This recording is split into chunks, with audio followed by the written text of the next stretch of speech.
Before we get into the story, comment below where you are watching from today. The video froze on my screen. My husband Roger, who vanished 30 years ago, smiling with his arm around another woman. But what shattered my world wasn't seeing him alive after all these years.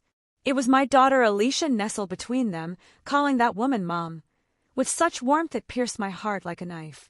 When Roger disappeared, he left me drowning in debt with our 1-year-old daughter crying in my arms. Debt collectors broke into our home, smashing dishes, flipping furniture, screaming threats while Alicia wailed in terror. I worked 3 jobs, slept 4 hours a night, sacrificed everything to pay off his debts and give our daughter a decent life. Now here he was, living comfortably with the woman he always wanted while my hands remained cracked and calloused from decades of labor. I couldn't breathe. My vision blurred. The phone slipped from my fingers and clattered to the floor just as Alicia's voice called through my bedroom door. Mom, Emma's hungry. Can you fix her something to eat? My fingers trembled as I picked up the phone. The screen showed Alicia, my Alicia, gazing adoringly at the stranger Eva, the woman who once tore apart my marriage. The timestamp showed yesterday, when Alicia claimed she was working late. The bedroom door creaked open. Mom, did you hear me? Emma needs. Her words died when she saw my face. Her eyes darted to the phone, then widened in recognition. Where did you get that? Her voice sharpened with panic. You had no right to. No right. I choked out, shoving the phone toward her. I had no right. That's your father, isn't it? The man who abandoned us, who left us with nothing. Her face transformed, not with shame but with defiance. It's not what you think. Dad's changed. He wants to make things right. Make things right. My laugh sounded strange, even to my own ears. 30 years, Alicia. 30 years I protected you from debt collectors who threatened to take everything, who camped in our living room for days, intimidating us.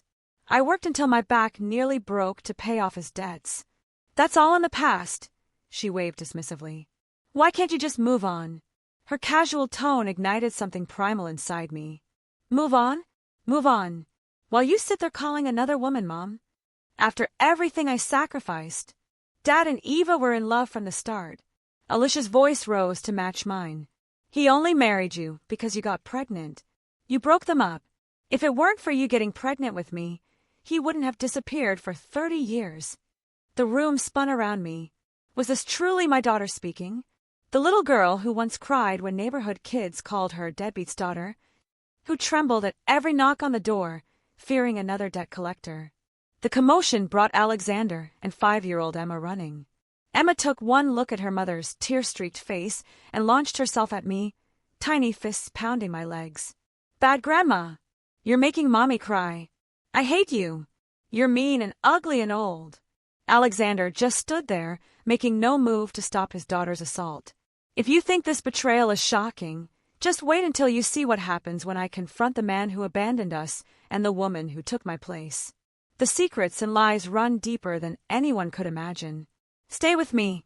The most explosive confrontation is yet to come, and you won't believe the surprise I've been keeping from my ungrateful family all these years.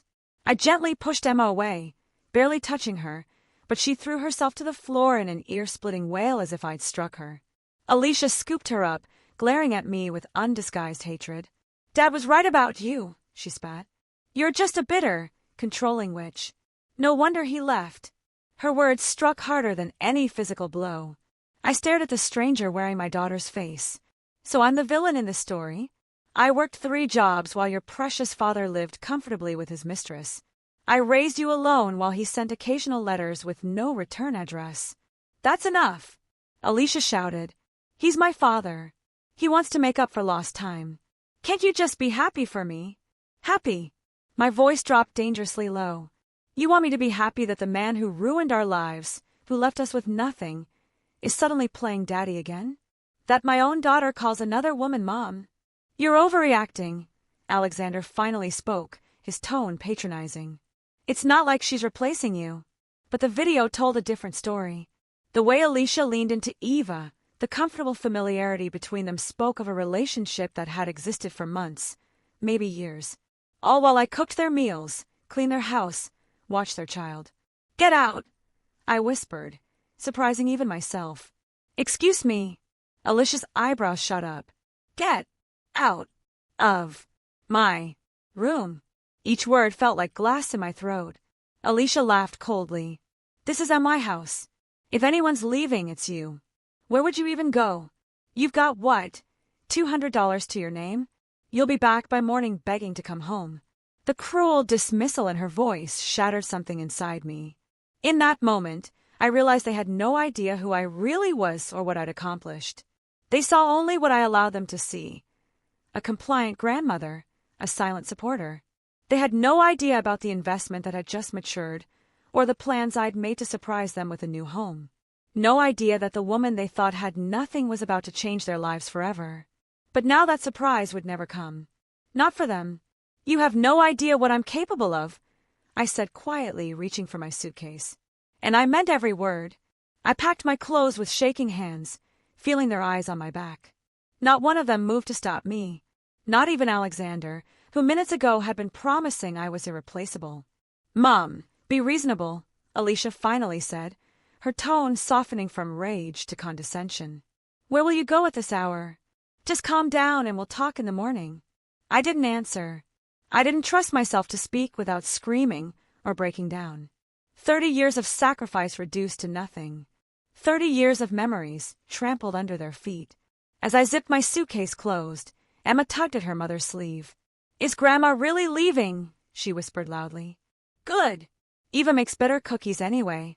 The casual cruelty from a child's mouth told me everything. They'd been poisoning Emma against me for months, maybe years. While I watched her afternoons, cooked her meals, and read her bedtime stories, they'd been teaching her I was disposable second best. I straightened my back and walked toward the door, my suitcase wheels squeaking across the floor I'd scrubbed just yesterday. Mom! Alicia called as my hand touched the doorknob. For a heartbeat, hope flickered in my chest. Maybe she understood what she was throwing away. Maybe she remembered all we'd been through together. I turned around. You can leave, she said coldly. But don't go bothering Dad, okay? He doesn't need your drama. The faint hope in my heart shriveled and died. I walked out without another word, slamming the door behind me. Through the door, I heard Alexander's concerned voice. Babe, are we really letting your mom just walk out like that? What's she going to do? Alicia laughed. She's got maybe $200. She'll be back by morning begging us to take her in. I stood on their porch, letting those words wash over me. My daughter truly believed I had no resources, no options, no life beyond serving her family. She had no idea I'd paid off the last of Roger's debts 5 years ago. No clue that the investment I'd quietly made had tripled in value last month. The night air felt cool against my tear-streaked face as I walked away from the only family I thought I had. I checked into a cheap motel, the kind with flickering neon signs and stained carpets. As I lay on the lumpy mattress, memories flooded back. Alicia's first steps, her high school graduation, the day she made me a grandmother. All those precious moments now tainted by the knowledge that while I was pouring everything into raising her, she'd been yearning for the father who abandoned us. My phone buzzed with a calendar alert. Transfer money, Alicia's mortgage. Every month for 3 years, I'd quietly paid half her mortgage from my retirement funds. I stared at the notification, then decisively swiped it away. Let them discover what life was really like without me. Morning came with new resolve. I bought myself a new phone, something I denied myself for years while subsidizing their comfortable life. Then I called a real estate agent about move-in-ready apartments. I had savings now. I had options. The agent suggested a luxury community with spacious units and excellent security. It's probably out of your price range, she added apologetically, but we could look at more affordable options. No, I said firmly. I want to see it. 2 hours later, I walked through a beautiful apartment with gleaming hardwood floors and floor-to-ceiling windows. It cost more than I'd ever spent on myself, but for once, I didn't calculate what else I could do with that money. I didn't think about what Alicia might need. I'll take it, I told the stunned agent. Today. As we finalized paperwork in the building's business center, the door swung open. A familiar voice made my blood freeze. Perfect for us, darling. We can see the mountains from the terrace. Roger, my husband who wasn't dead after all. And beside him, clutching his arm like a trophy, was Eva. The years had been kind to them. Roger's hair had silvered attractively at the temples, and Eva still maintained the slim figure and perfect posture of a woman who'd never worked a day in her life. They were discussing this very apartment, my apartment, with another agent. "We just got back from Europe," Eva was saying loudly, clearly wanting everyone to hear. "After Roger's business success, we're finally settling down permanently." Business success? The man who left me with crippling debt had the nerve to brag about success? They hadn't noticed me yet, sitting in the corner with my agent. I could have slipped away, could have avoided the confrontation, but 30 years of swallowed rage rose up like a tidal wave. "Hello, Roger," I said, my voice cutting through their conversation. "Funny running into you here. Last I checked, you were busy disappearing with my life savings and leaving me to raise our child alone." They froze.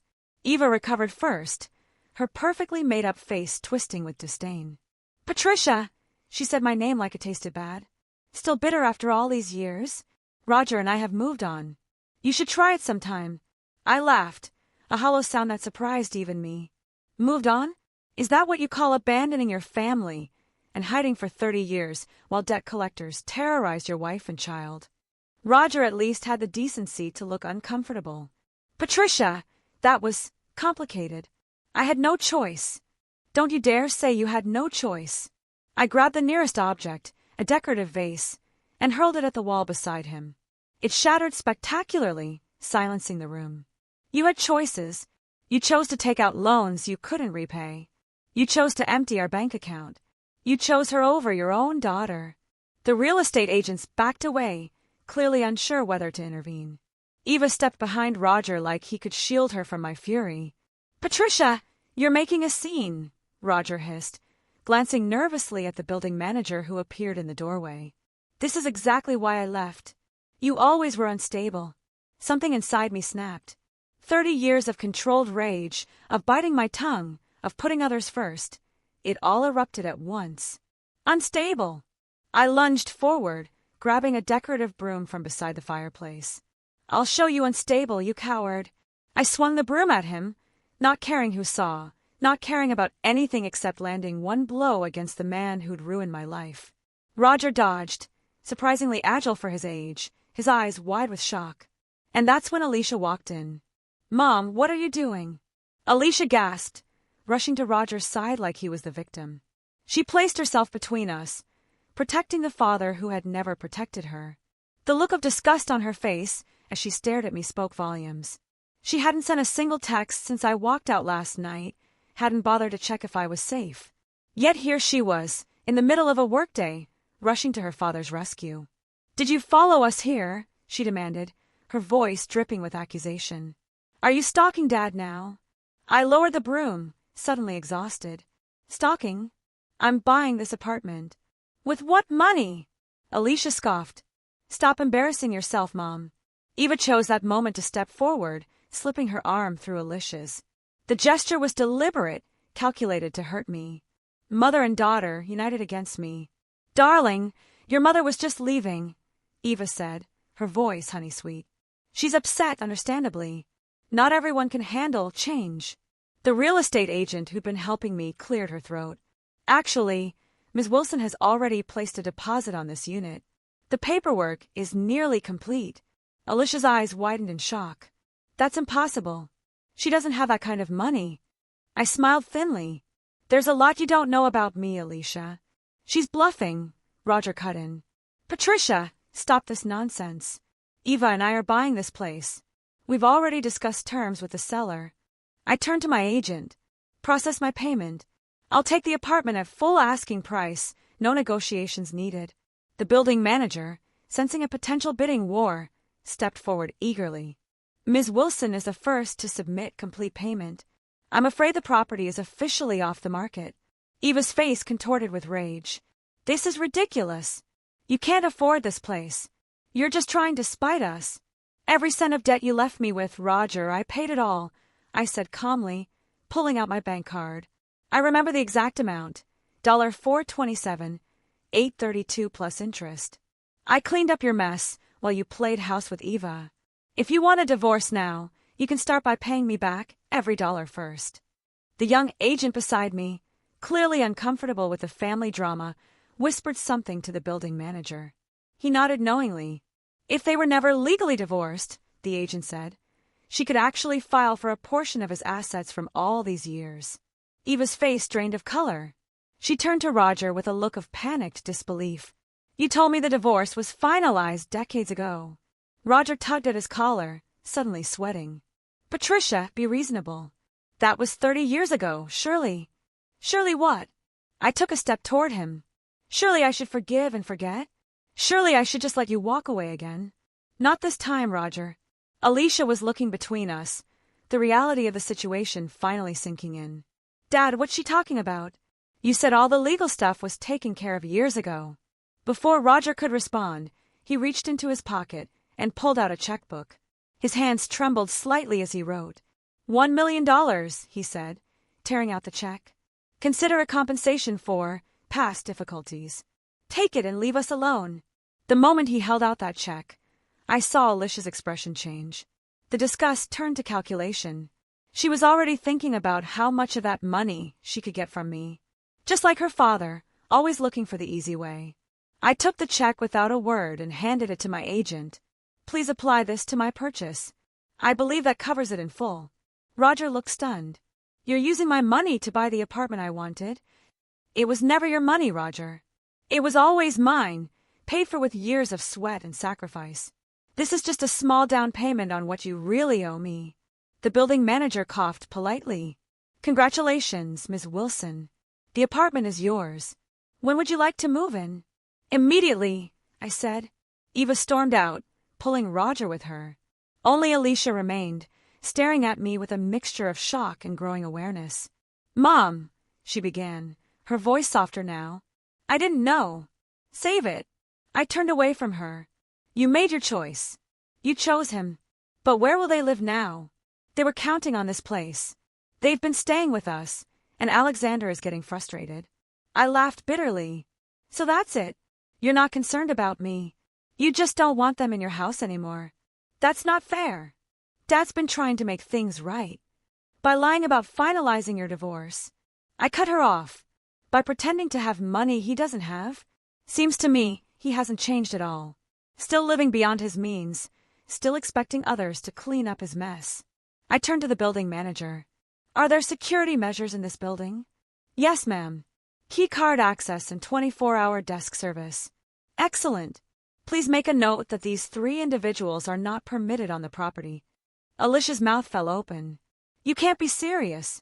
I'm your daughter. No, I said quietly. You made it very clear last night that you're Roger's daughter. Go back to your real family, Alicia. She left without another word, but I knew this wasn't over. They wouldn't give up so easily, especially now that they knew I had money. The next morning, as the moving company delivered my new furniture, my phone exploded with texts from Alicia. Mom, please talk to me. We need to work this out. Emma misses you. Alexander says we should try to understand your perspective. Can we meet somewhere? Mom, please answer. This is important. I ignored them all. I knew what had happened. Roger and Eva had worn out their welcome at Alicia's house, and now she was desperate to pawn them off on me or get access to my money to help support them.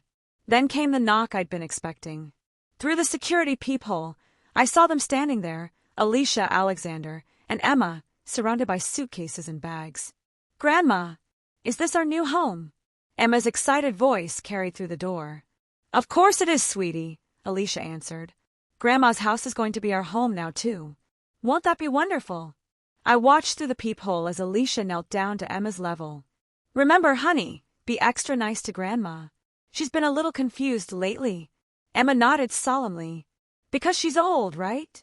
That's what you told Daddy. Sure, not so loud. Alicia glanced nervously at the door. I'd heard enough. I picked up my phone and dialed the front desk. This is Patricia Wilson in 3B. There are some people outside my door who are not authorized to be on the property. Please send security to escort them out immediately. Within minutes, 2 security guards appeared. From behind my door, I listened to Alicia's protests growing increasingly desperate and shrill. This is ridiculous. I'm her daughter. Mom, tell them to let us in. But I remained silent. Let her feel what it's like to be powerless, to have nowhere to go. Let her understand even a fraction of what I endured for 30 years. After Alicia and her family were escorted off the property, my phone exploded with angry texts. How could you humiliate us like that? Security guards. Really? We're family. Emma is crying because of you. Are you happy now? Fine, be selfish. I didn't think you could be this cruel. I blocked her number without responding. For once in my life, I wasn't going to be manipulated by guilt. I had given Alicia everything, and she had chosen Roger, a man who gave her nothing but empty promises and a last name. 2 weeks of peaceful silence followed. I arranged my new home, joined a book club in the building, and started taking walks in the nearby park. For the first time in decades, I lived according to my own schedule, my own desires. No one's needs to consider but my own. Then my old neighbor Maria called, her voice hushed with gossip. Patricia, you won't believe what's happened. Roger and Eva are living with Alicia now. Is that so? I replied calmly. Yes. And there's more. Alexander is furious about it. They're fighting constantly. Roger promised to help with expenses, but hasn't contributed a dime. Eva's treating the place like a hotel, leaving messes everywhere for Alicia to clean up. I wasn't surprised. Roger had always been charming but irresponsible. And Eva had never struck me as someone who enjoyed housework. That's not even the worst part, Maria continued. I heard from Diane next door that debt collectors came looking for Roger yesterday. Apparently, he still has outstanding loans from years ago. They were pounding on the door, threatening legal action. Emma was terrified. My hand tightened around the phone.